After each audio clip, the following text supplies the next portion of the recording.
Buon pomeriggio, care amiche e cari amici dell'Università della Terza Età di Pordenone. Oggi siamo in collegamento con Chiara Viani dell'Ecomuseo Lissa Ganis di Maniago, che ci racconterà quali sono le attività di questo, la storia prima di tutto, e le attività di questa bellissima realtà del nostro territorio di montagna. Chiara, a te la parola e buona lezione a tutti, buon incontro a tutti. Buonasera a tutti, sono molto felice di essere qui con voi e cercherò di farvi immaginare che cosa c'è sul territorio in questo momento, un po' quello che si muove, un po' quello che la nostra attività dell'Ecomuseo propone non solo ai propri soci, ma a tutte le persone che in qualche modo curiose vogliono avvicinarsi alle valli e alle Dolomiti Friulane. Quindi cercherò di presentarvi un po' il nostro territorio e un po' le cose che facciamo. Lasciando anche un po' uno spazio poi alla fine se ci sono delle curiosità, delle domande, delle cose che vorreste approfondire, sono qui a disposizione. Con l'impegno e con la promessa magari di vederci poi di persona e di accompagnarvi per mano su questo nostro bellissimo territorio.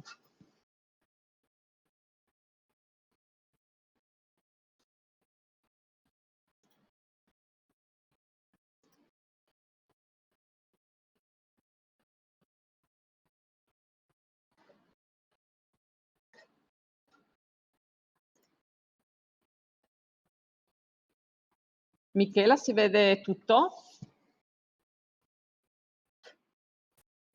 Sì, perfetto. Perfetto.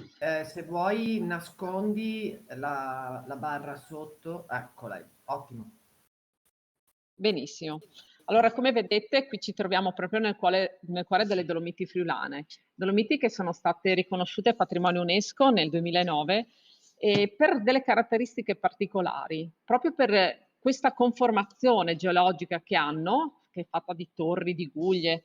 Qui proprio si vede che spunta da queste parti il campanile di Montanaia, che è un po' diciamo il simbolo delle nostre Dolomiti Friulane.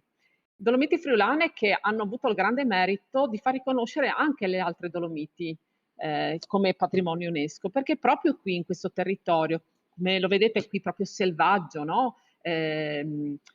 Molto poco antropizzato, queste caratteristiche hanno permesso di dare questa riconoscibilità, questo riconoscimento vero e proprio di patrimonio UNESCO, proprio per il grado di selvaticatezza, è stato tradotto così in italiano, wilderness, che proprio è una peculiare caratteristica di chi viene su questo territorio.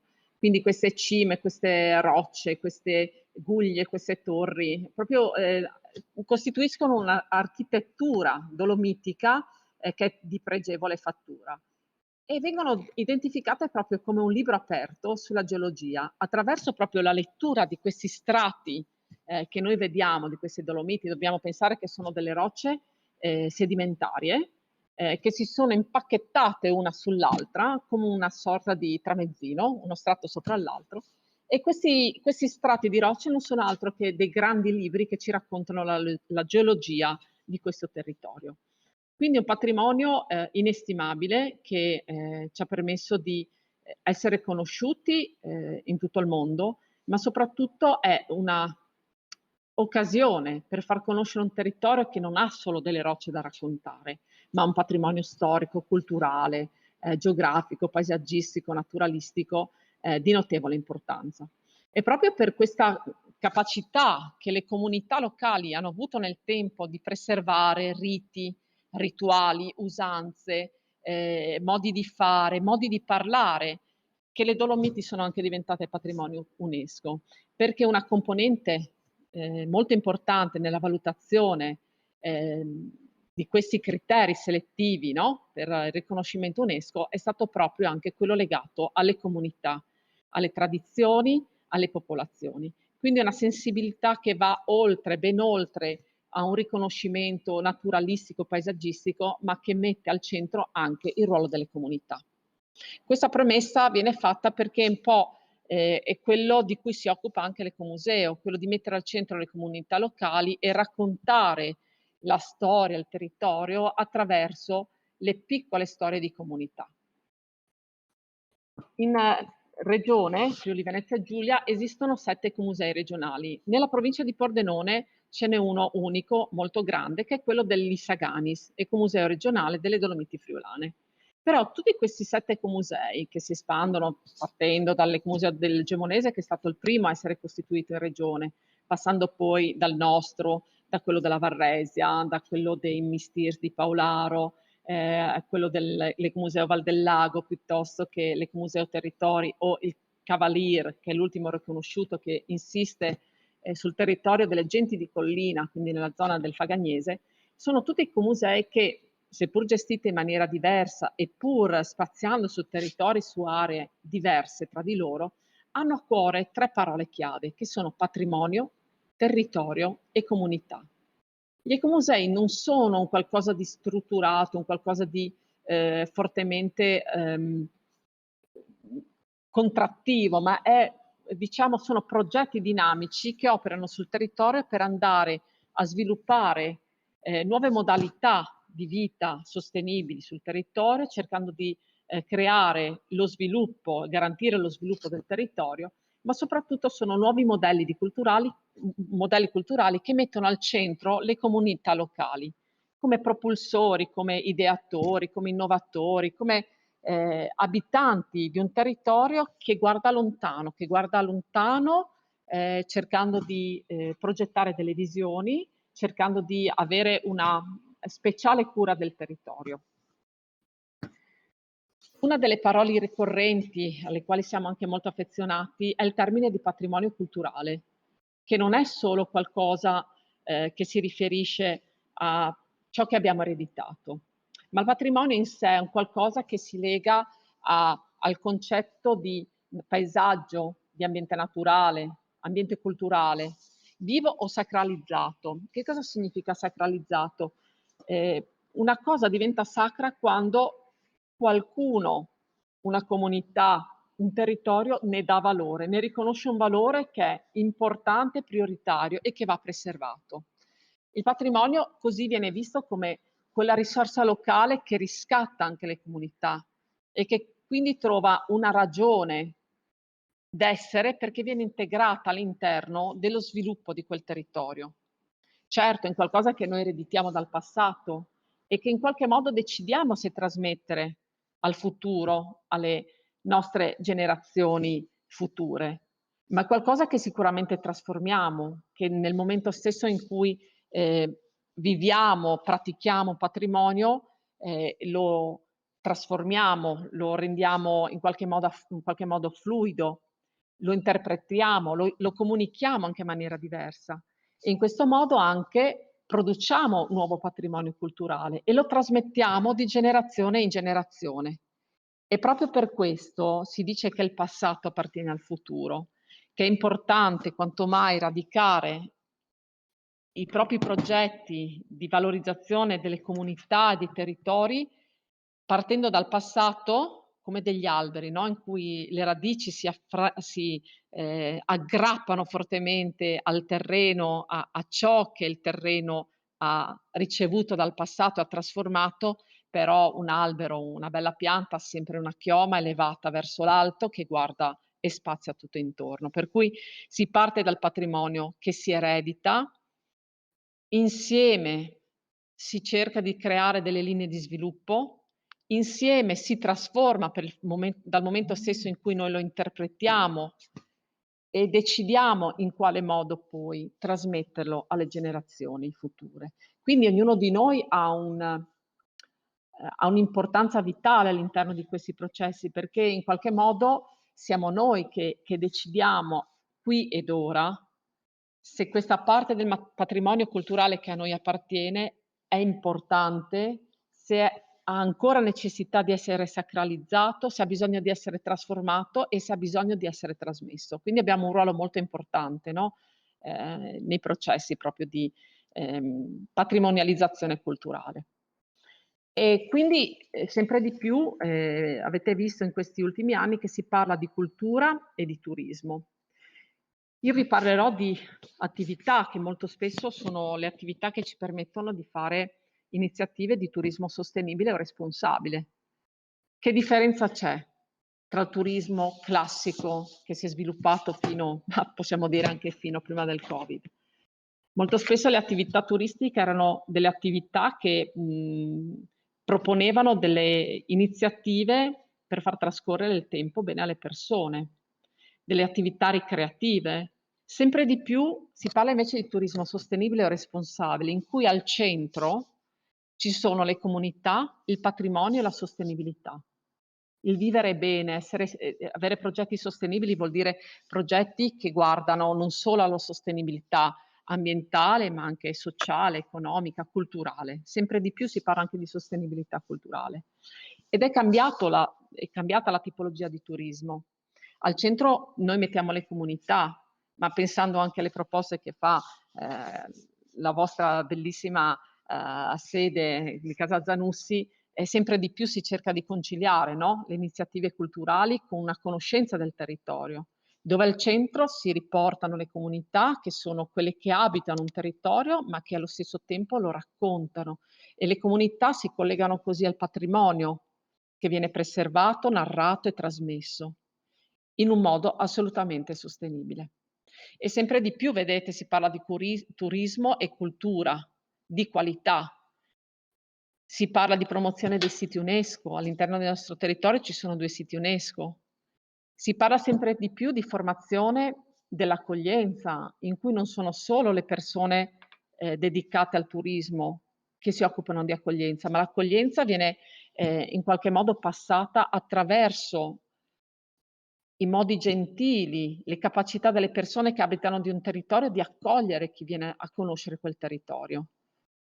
E sempre di più si va a riscoprire e a rafforzare le radici, l'identità, ma attraverso questo dialogo con le comunità, con il patrimonio culturale, naturalistico.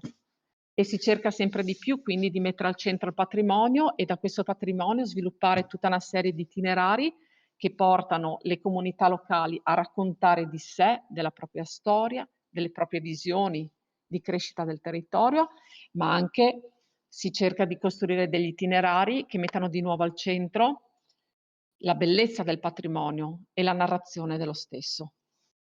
E sempre di più si cerca di accogliere le specificità del territorio, che non per forza debbono essere quei beni culturali che si sono sempre identificati, ma sempre di più si va a scoprire le cose meno conosciute, le più insolite, le più curiose, attraverso appunto la narrazione di chi ci abita, di chi ci vive, di chi lavora su quel territorio. L'Ecomuseo Lissaganis oggi conta una settantina di soci e come vedete anche questo ecomuseo è composto da soggetti diversi che si occupano anche di cose diverse. Abbiamo un comparto politico delle amministrazioni comunali, ma soprattutto abbiamo associazioni culturali, pro loco che ci aiutano nell'organizzazione, nella logistica delle diverse iniziative che andremo a vedere. E poi il mondo della scuola, che è il primo interlocutore che ci ha permesso anche di andare a creare, a darci degli stimoli per individuare dei percorsi didattici, che non pensiamo solo a percorsi che vengono studiati per i bambini, ma sono percorsi didattici che aiutano a crescere la comunità nella sua interezza, nella sua transgenerazionalità anche. Ma perché Lissaganis?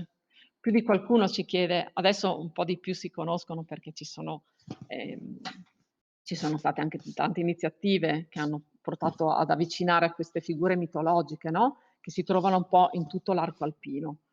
E sono esseri mitici naturalmente, a volte ambivalenti, no? Come carattere, a volte gentili, a volte brusche, cattive, addirittura c'è chi mangia i bambini o a volte magari invece li accudisce, li cresce con amorosa maternità.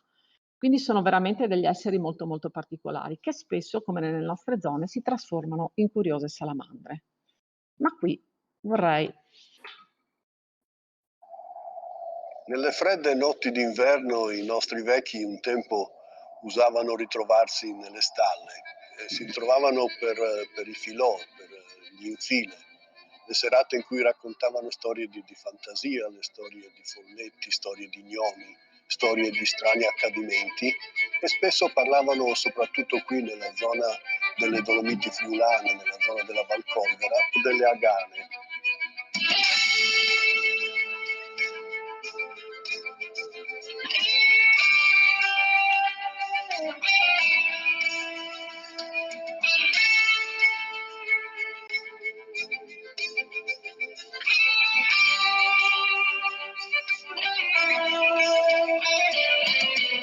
Quello che è molto bello e molto interessante è che comunque vivono sempre vicino all'acqua, agli specchi d'acqua o ai corsi d'acqua.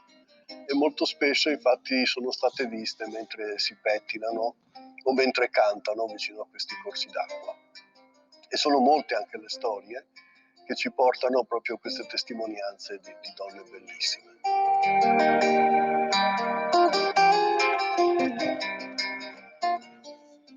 Eh sì, cari umani, siete in dubbio se credere o meno alla nostra esistenza. Vi capiamo. C'era un tempo in cui noi incontravamo le vostre nonne quando venivano al lavatoio. Erano stanche e noi li aiutavamo lavando i panni per loro insieme a loro. Era bello perché ci capivamo, perché erano persone molto rispettose. Ad esempio, prima di entrare nel bosco, facevano sempre un'offerta. Noi amavamo loro e loro amavano noi.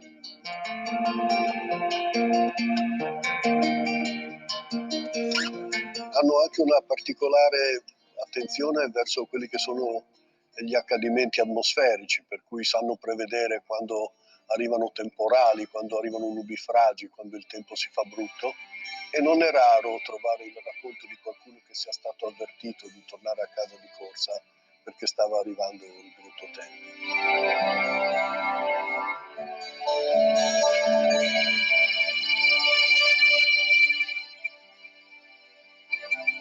Si dice anche che spesso, quando succede, quando hanno la possibilità, aiutino i bambini e li salvano se per caso si trovano in difficoltà nell'acqua. Hanno questa grande capacità di essere gentili e generose, tant'è vero che si racconta negli anni, nei secoli scorsi, di giovani che sono stati rapiti per una notte, portati in questa grande festa delle agane e poi riportati alla mattina successiva di nuovo in superficie perché sono stati portati sott'acqua, sono stati portati di nuovo in superficie con anche grandi tesori, grandi premi.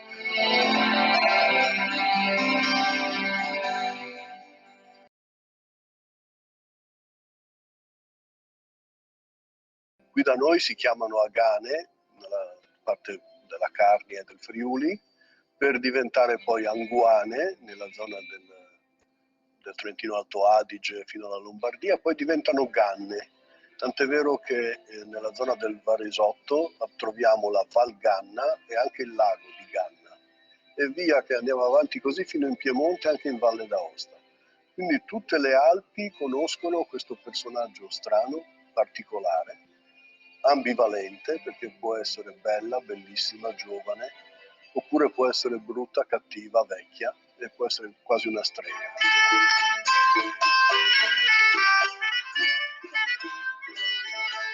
Voi ci vorreste vedere e magari scattare una fotografia.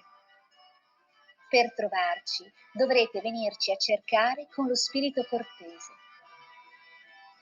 Ricordate che per vedere bisogna saper guardare con attenzione e per udire bisogna saper ascoltare.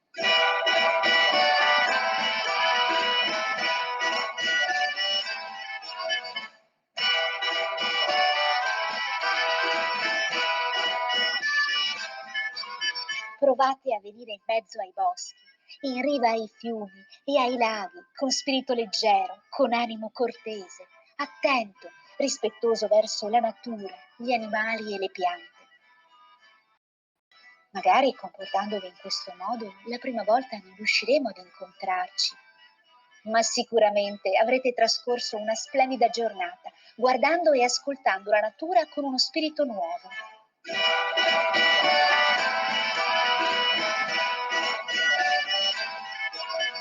Delle agane ricordiamo e conosciamo sicuramente il loro amore, l'amore per la montagna, l'amore per le piante e gli animali. Animali che custodivano e piante che facevano crescere con tanto amore.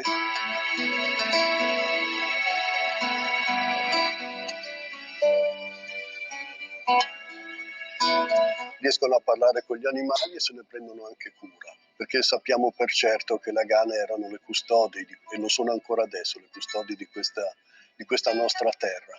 Se sentite un canto particolarmente bello e piacevole, cercate di non fare rumore, avvicinatevi con molta cautela e potrete magari osservare e vedere da vicino le nostre Agane, che sicuramente ancora oggi vivono qui in questi nostri bellissimi boschi e magari vicino al bus degli Saganis, dove ancora adesso si dice che ogni tanto si incontrino. Noi glielo auguriamo di cuore.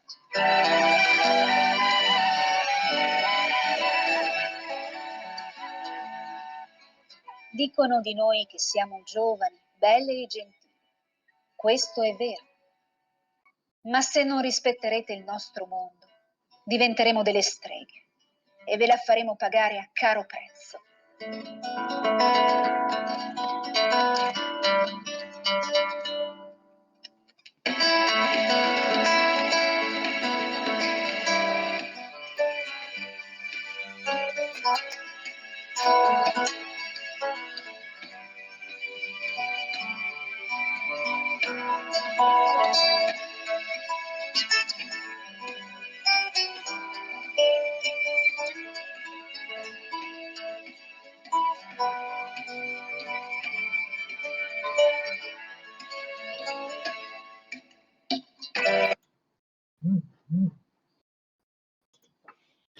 Ecco, come avete visto, questo tra l'altro è un video che vi abbiamo presentato in anteprima, sarà da questa sera pubblicato sui social, quindi siete stati i primi a vedere questa presentazione. Un lavoro che è nato da un tavolo proprio di lavoro sui miti e leggende, dove stiamo lavorando per Vallate per raccogliere testimonianze, testimoni e luoghi particolari in cui queste narrazioni possono essere poi riportate e rinarrate.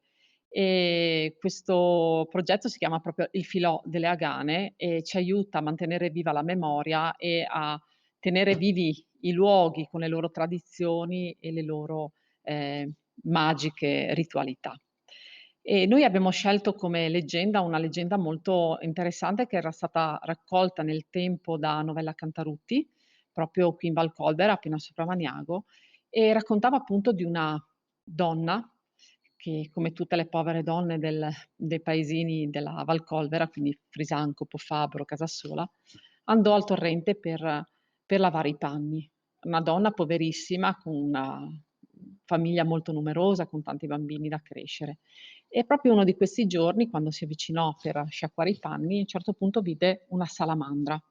Una salamandra che però era in grave difficoltà perché non riusciva a partorire. Così, con fare gentile, questa donna le si avvicinò e non appena fece per toccare questa salamandra si trasformò in una donna bellissima vestita di bianco. Era una gana. E questa gana, per ringraziare la gentilezza e la bontà di questa generosa donna, le regalò un gomitolo. Potete credere, questa donna, un gomitolo di lana, mamma mia, sarebbe riuscita a fare almeno magari un paio di scarpine per uno dei suoi numerosissimi figli. E così, quando andò a casa, iniziò a lavorare con questa lana. Ma si accorse che era un gomitolo molto particolare, perché più ne usava di questa lana e meno finiva. E così questa donna l'ha usato, badate bene, quel tanto che le bastava, e poi lo donò a un'altra donna.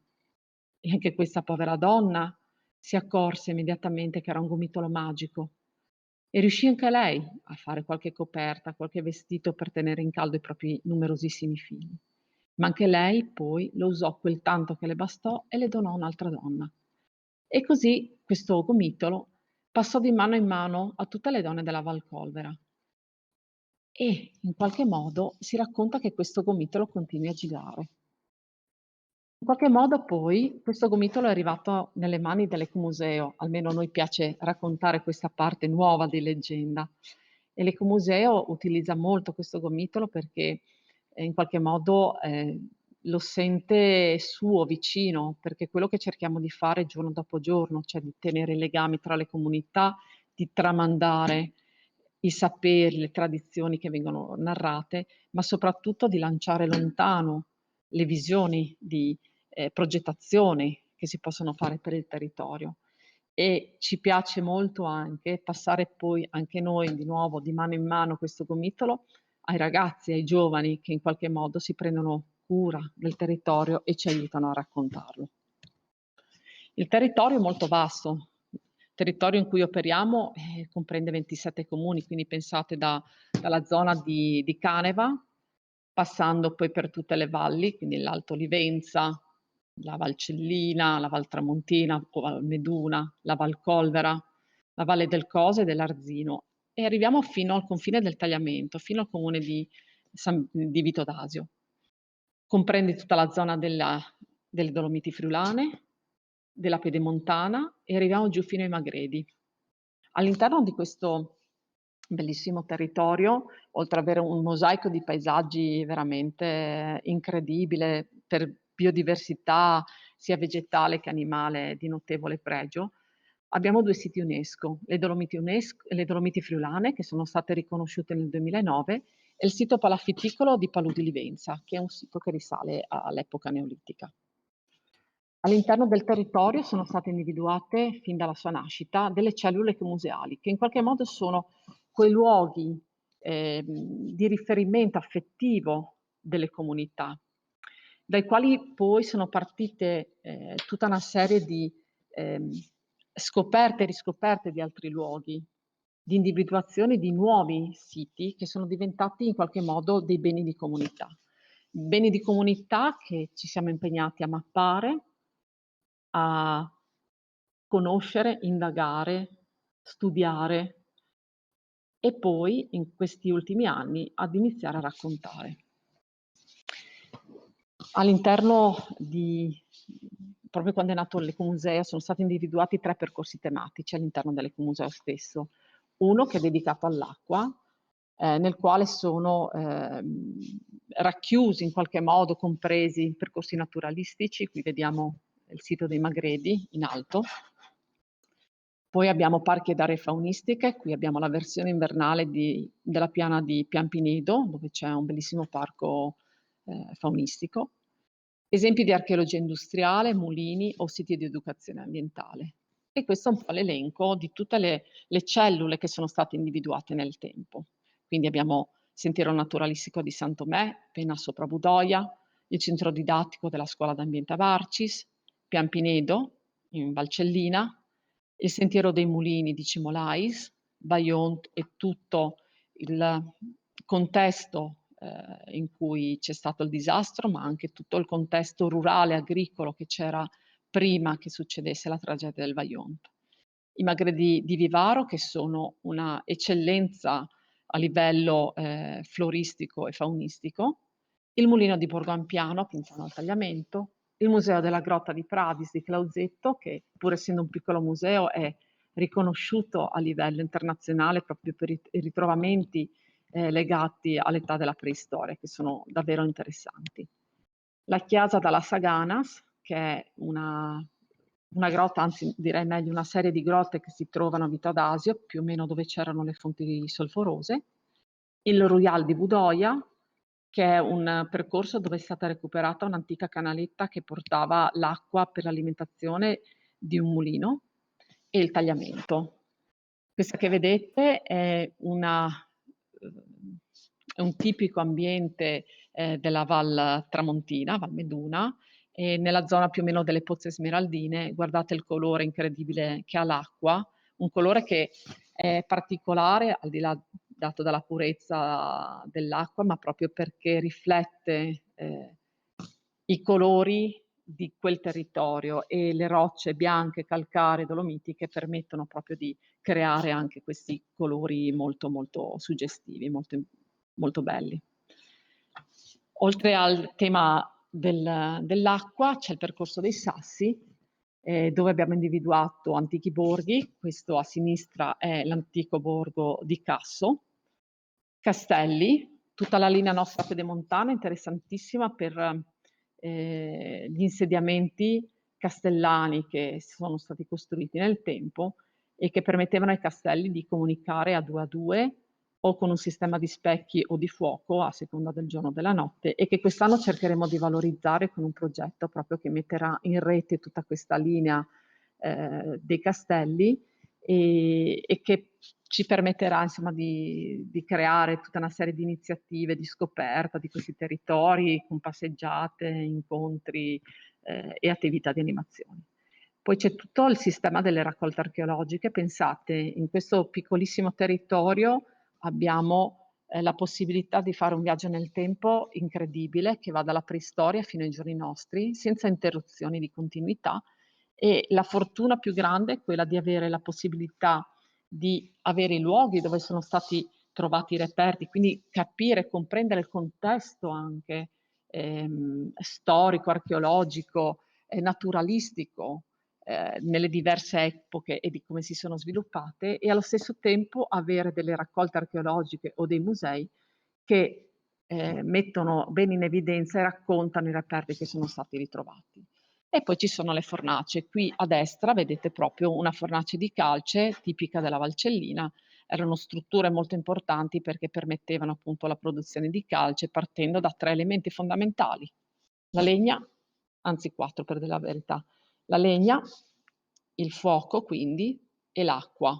Erano i 3 ingredienti che permettevano di portare ad elevata temperatura i sassi calcarei e poi, grazie appunto all'acqua che veniva versata, venivano fatti scoppiare per creare la calce spenta oppure la calce un po' più calda, ecco, in qualche modo. Per cui tutti questi saperi sono stati raccontati, sono stati ricercati e in qualche modo cerchiamo ancora oggi di tenerli in vita attraverso appunto la narrazione. Sul tema dei sassi ci sono queste cellule, la centrale idroelettrica Antonio Pitter di Malnisio, che è la centrale che è stata costruita, Malnisio di Montereale Valcellina, la centrale che è stata costruita per portare energia elettrica e creare il polo industriale di Marghera e che poi ha permesso in un secondo momento anche di illuminare la città di Venezia. Pensate, una curiosità, i veneziani, ancora oggi soprattutto i più anziani, chiamano la bolletta della luce la cellina. Poi abbiamo alcuni tra i borghi più belli d'Italia, quindi Borgo Po Fabbro, che si trova nel comune di Frisanco. Abbiamo, oltre al borgo di Po Fabbro, abbiamo quello di Toppo e quello di Polcenigo, tra i borghi più belli d'Italia. Abbiamo Falcoda, Tramonti di Sotto, che è uno dei villaggi abbandonati, uno dei numerosissimi villaggi abbandonati nel territorio di Tramonti, che però ha ancora un suo fascino particolare per una storia molto importante legata alla Resistenza e che per volontà ancora di diversi abitanti, ma anche amici di Tramonti di Sotto, c'è stata la ricostruzione proprio della chiesa, dove hanno addirittura risistemato la campana. C'è un percorso legato alle antiche fornaci, grazie anche a un bellissimo studio fatto da Moreno Baccichet, che ha permesso di censire le innumerevoli fornaci da calce che venivano costruite proprio a Tramonti di Sopra. Prima si costruiva la fornace da calce e poi l'insediamento abitativo. C'è il castello di Toppo di Travesio, molto interessante per la sua struttura architettonica e per la storia che dopo andrò a raccontarvi. Proprio qui all'interno, vedete, si vede un mozzicone, in qualche modo, un piccolo pezzo della Torre Mastio che conserva un segreto che andremo a raccontare. Poi c'è la raccolta archeologica delle stanze di Sequoia con tutti i reperti legati alla romanizzazione, i sentieri tematici Castelnuovo del Friuli. Castelnuovo del Friuli è molto interessante come realtà perché è un comune che è formato da innumerevoli borgate che erano collegate tra loro attraverso appunto sentieri, e c'è questa fitta rete di sentieri che ancora oggi stiamo cercando di finire di recuperare grazie alla volontà dell'amministrazione comunale e che permettono veramente di scoprire un territorio collinare estremamente interessante, proprio anche per le attività di queste donne che scendevano in pianura a vendere la frutta e la verdura, le famose rivindicules.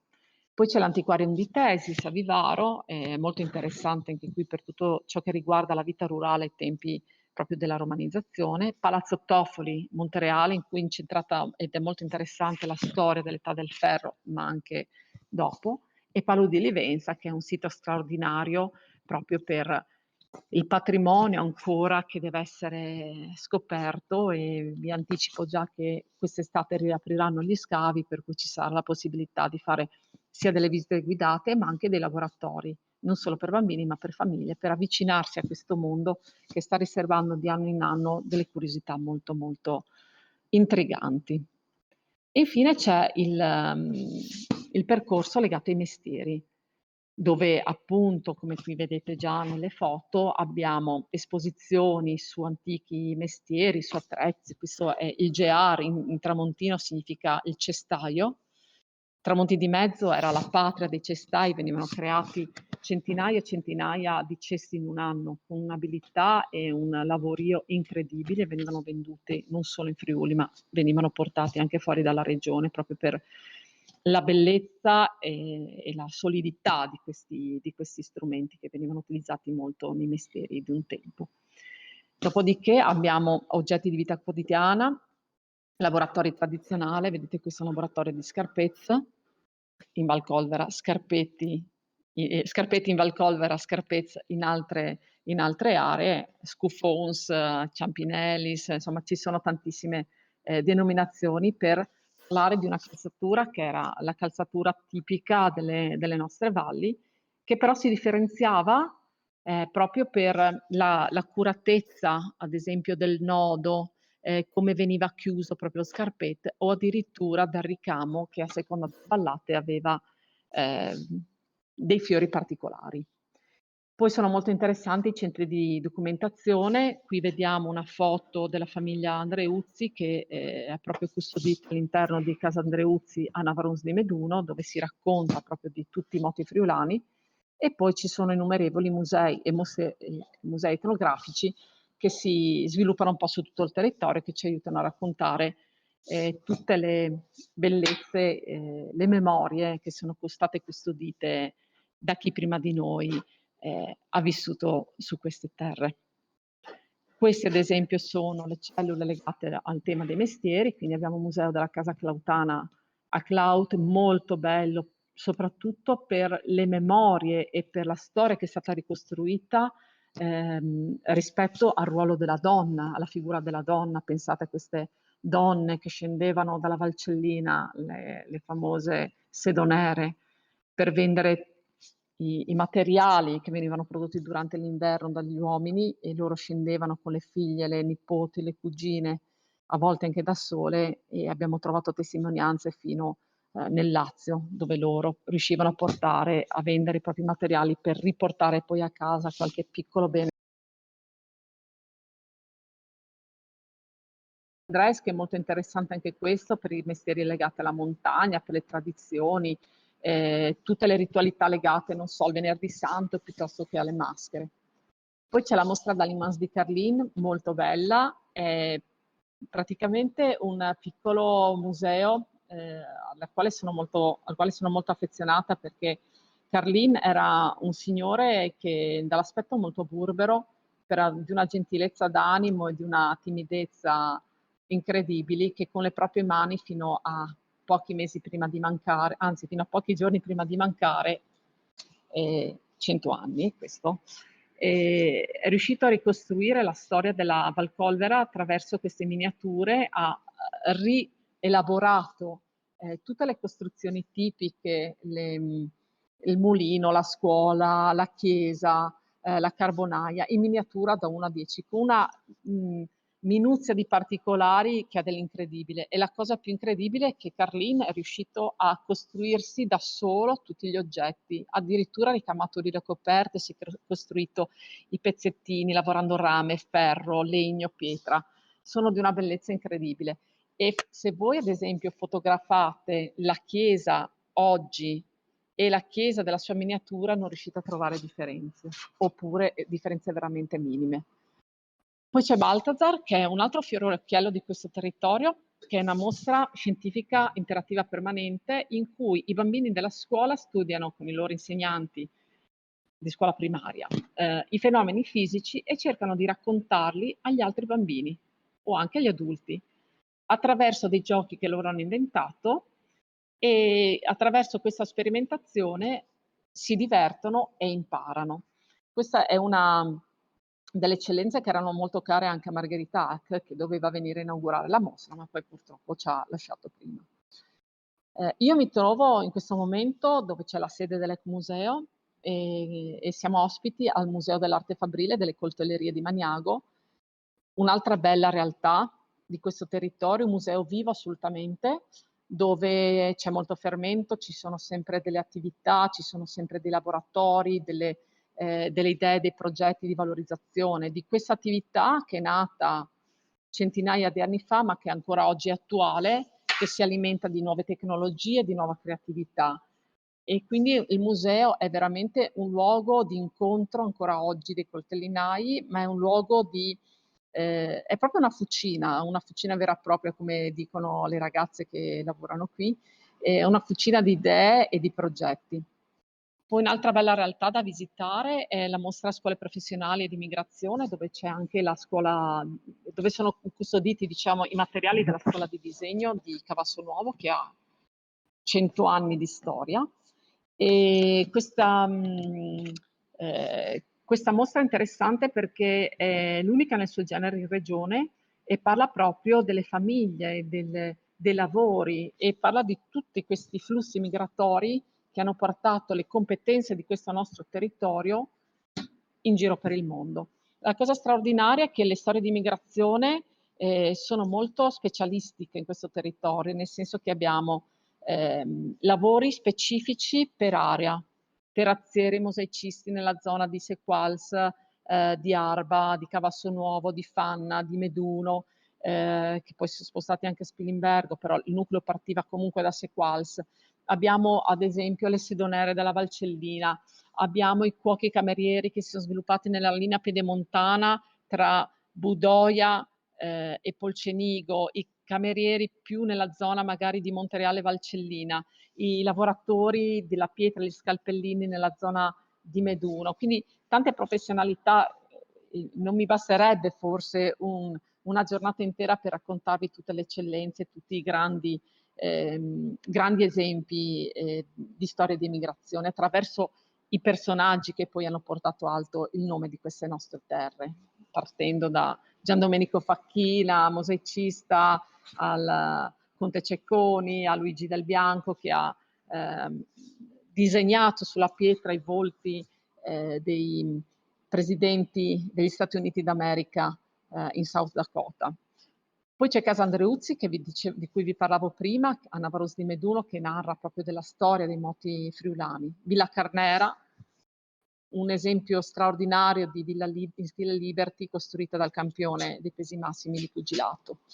E poi abbiamo all'Estance la ricostruzione della casa, sia borghese che contadina, attraverso tutta una numerevole quantità di oggetti che sono stati restaurati attraverso dei corsi proprio di restauro del legno e che sono di nuovo in esposizione e ridonati quindi alla comunità.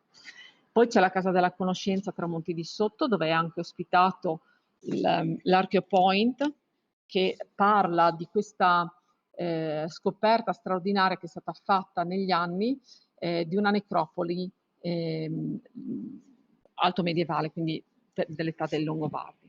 E poi c'è il Molino di Mezzo, che è un mulino che è stato recuperato a Spilimbergo grazie alla volontà dell'amministrazione comunale, che ha voluto fortemente venisse fatto un progetto di valorizzazione di quel luogo, ma in più grazie proprio all'aiuto di alcuni mugnai di questo territorio, tra cui Fedele Rugo del mulino di Campone e Attita Polli, il figlio dell'ultimo mugnaio del mulino di Borgampiano, siamo riusciti a rimettere in moto la macina e questo mulino ve lo posso garantire, anzi vi aspetto quando venite a trovarci, macina di nuovo farina da polenta.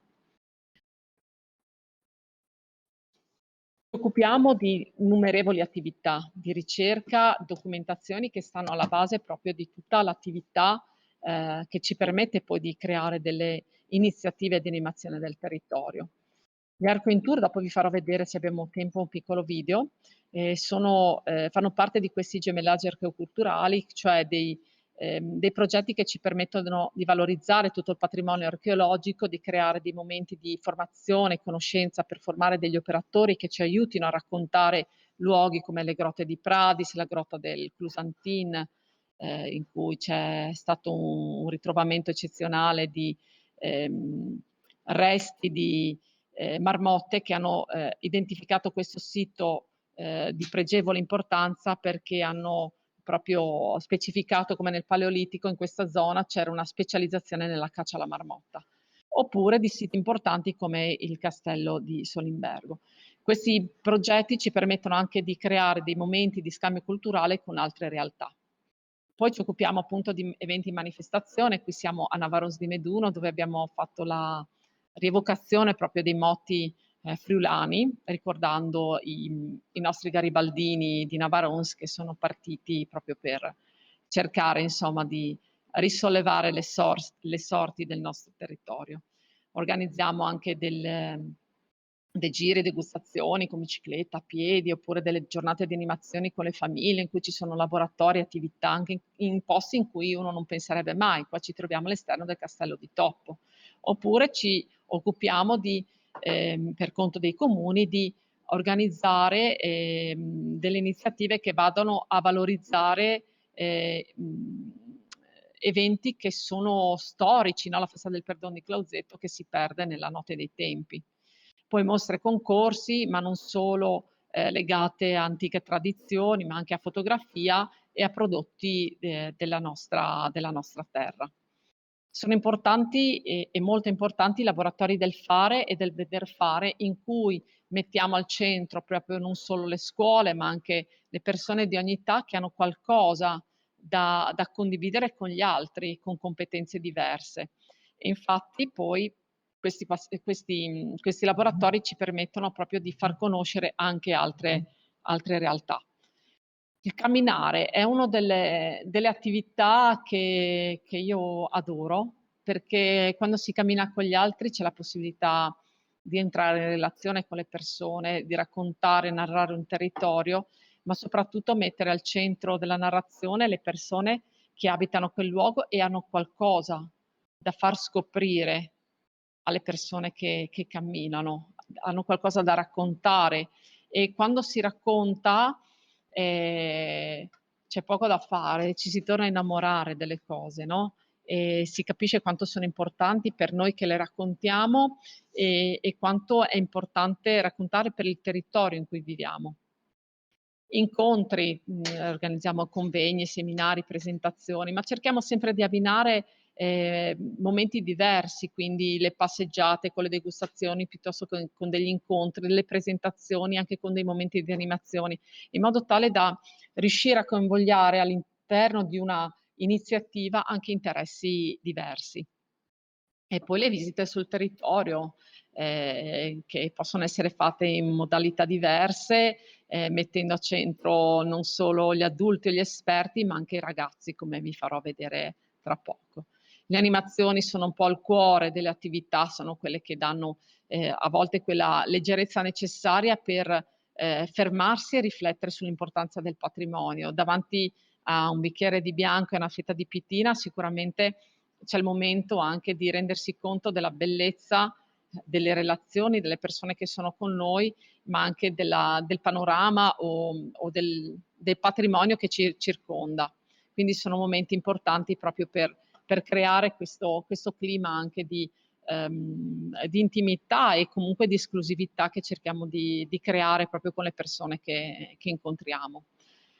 Come Ecomuseo poi abbiamo 6 collane editoriali con diverse pubblicazioni. Sul sito trovate tantissime pubblicazioni che magari alcune di queste potrebbero essere anche per voi di interesse. Vanno dalle pubblicazioni fatte per i bambini a raccolte a racconti piuttosto che fumetti, piuttosto che storie legate a sentieri particolari o a mestieri particolari o a territori e pratiche particolari. E poi è sempre diciamo che è un percorso che dobbiamo fare insieme, per cui è come tutte queste cipolle, no, io quando compro questa una riesta, come si dice in da noi a Cavasso Nuovo, è una serie di cipolle che vengono intrecciate, ma nel momento stesso che io compro questa cipolla, la mangio, la consumo, ehm, capisco che questo è un prodotto che ha un sapore, ha una genuinità, ma nel momento stesso in cui io porto le persone a conoscere dove si raccoglie il palut, che è quest'erba, come si intreccia, faccio provare le persone a intrecciare, vi posso garantire che il sapore di questa cipolla cambia, perché dentro non c'è solo un sapore che è dato da una chimica, da degli elementi organolettici, ma è una commistione di sapori e di un saper fare che è molto più importante. E allora diventa questa degustazione di questa cipolla un'esperienza che mi fa ricordare i luoghi dove sono stato, le persone che ho incontrato, le cose che ho imparato a fare, e questa è la cosa poi più importante. Sui percorsi del camminare lento vorrei farvi vedere questo video. Vediamo se funziona qua la connessione. Sì.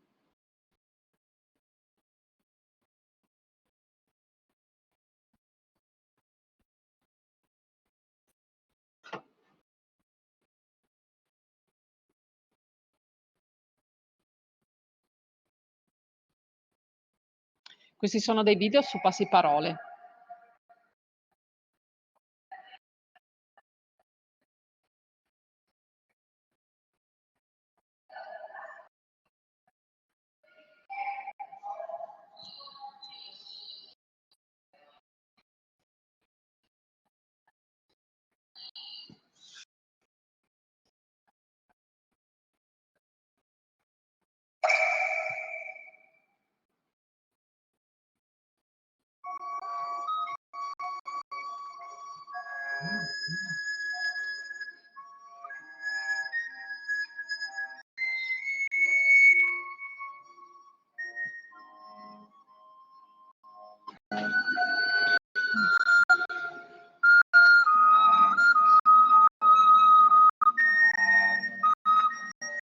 In un racconto raccolto da Novella Cantarutti in Val Colvera, nella pedemontana pordenonese, si narra di una povera donna con tanti bambini da crescere che un giorno incontrò una salamandra sulla sponda di un ruscello e la aiutò a partorire.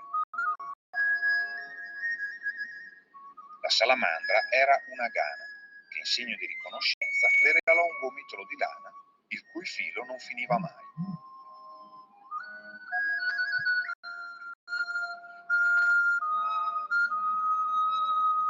Con quella matassa confezionò maglie e calzini per i propri figli e poi, generosamente, la donò ad altre donne che poterono così provvedere ai propri cari. Il gomitolo passò in quel modo di mano in mano e si narra ancora che continui ad essere generosamente donato.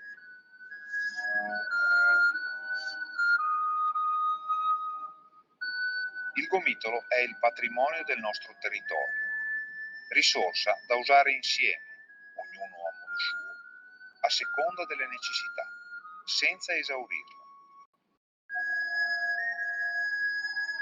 È il filo dei ricordi, è la ricchezza dei saperi e delle tradizioni che devono essere preservate per tramandarle alle generazioni future.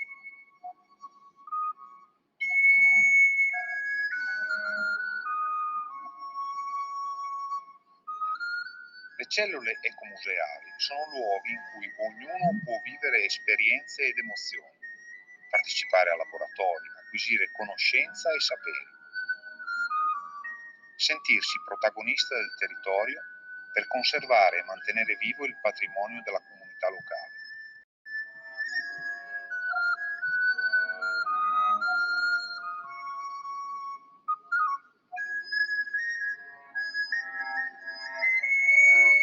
Come dice Luca Vivan, senza consapevolezza di chi si è, esiste solo il cemento che si sgretola, il denaro che si prosciuga.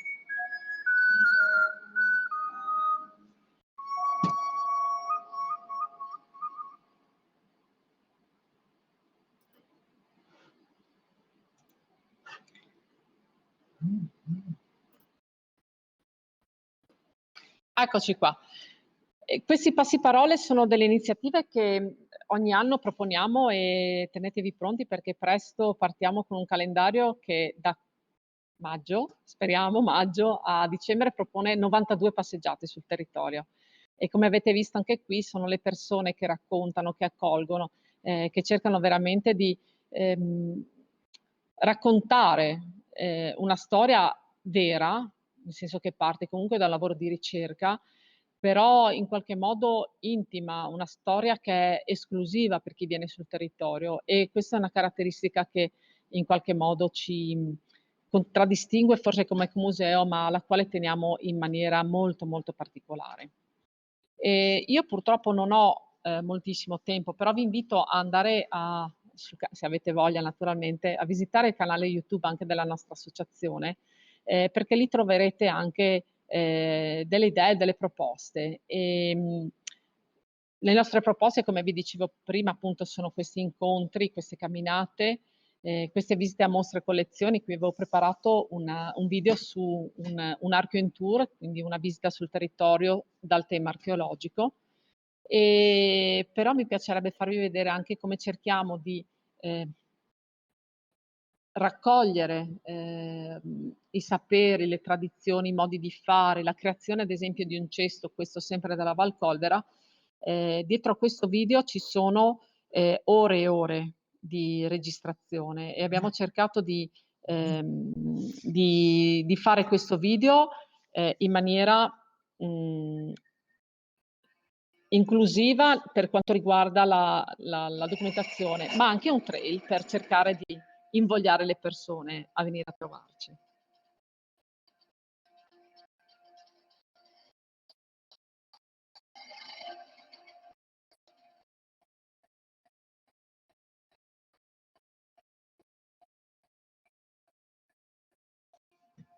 Mi chiamo Giacomelli Stel Luigi, ma mi chiamano il Mistri.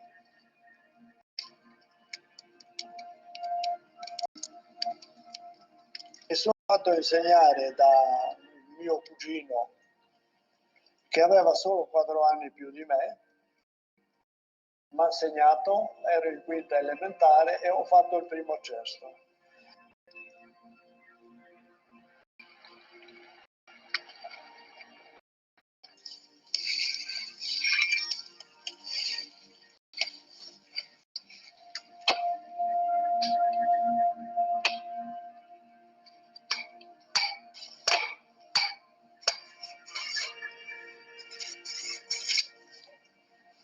Sono forse, diciamo, l'ultimo, e saranno anche gli ultimi, perché gli anni passano e le mani diventano rigide, quindi bisogna per forza fermarsi.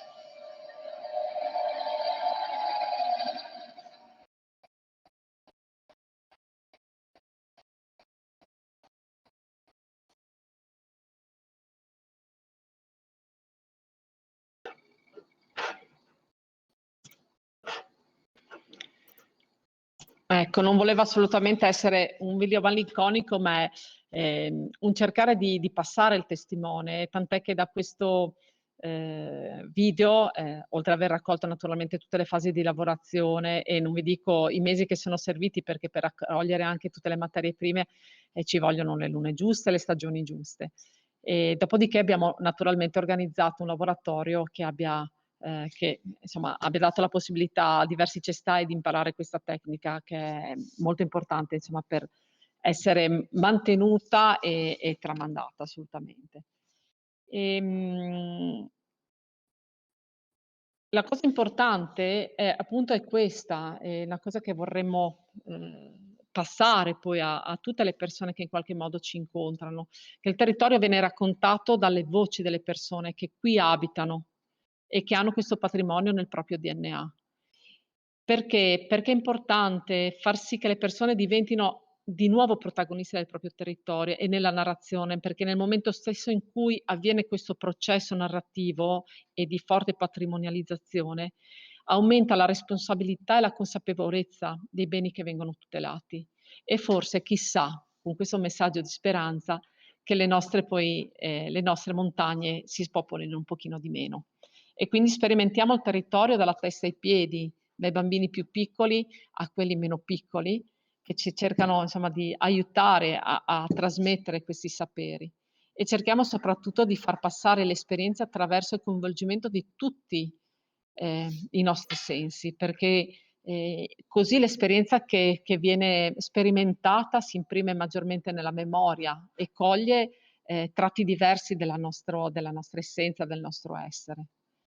E anche qui avrei un altro video da mostrarvi come i ragazzi si sono avvicinati a Novella Cantarutti, però se avete voglia di vederlo di persona, a ottobre ci sarà un Passiparole proprio con loro che ci porteranno nei luoghi di Novella a Spilimbergo. Quindi non insegnare, ma raccontare sempre. Questo è un appello che mandiamo a tutte le persone che incontriamo, anche voi che state seguendo con noi questo incontro di oggi. Non stancatevi mai di raccontare e di tramandare le cose che sapete, perché ognuno di voi ha un patrimonio inestimabile dato dall'esperienza di vita che ha ed è importante riuscire a trasmetterlo a quante persone possibili. Mi raccomando, occhio alle gane. E grazie a tutti.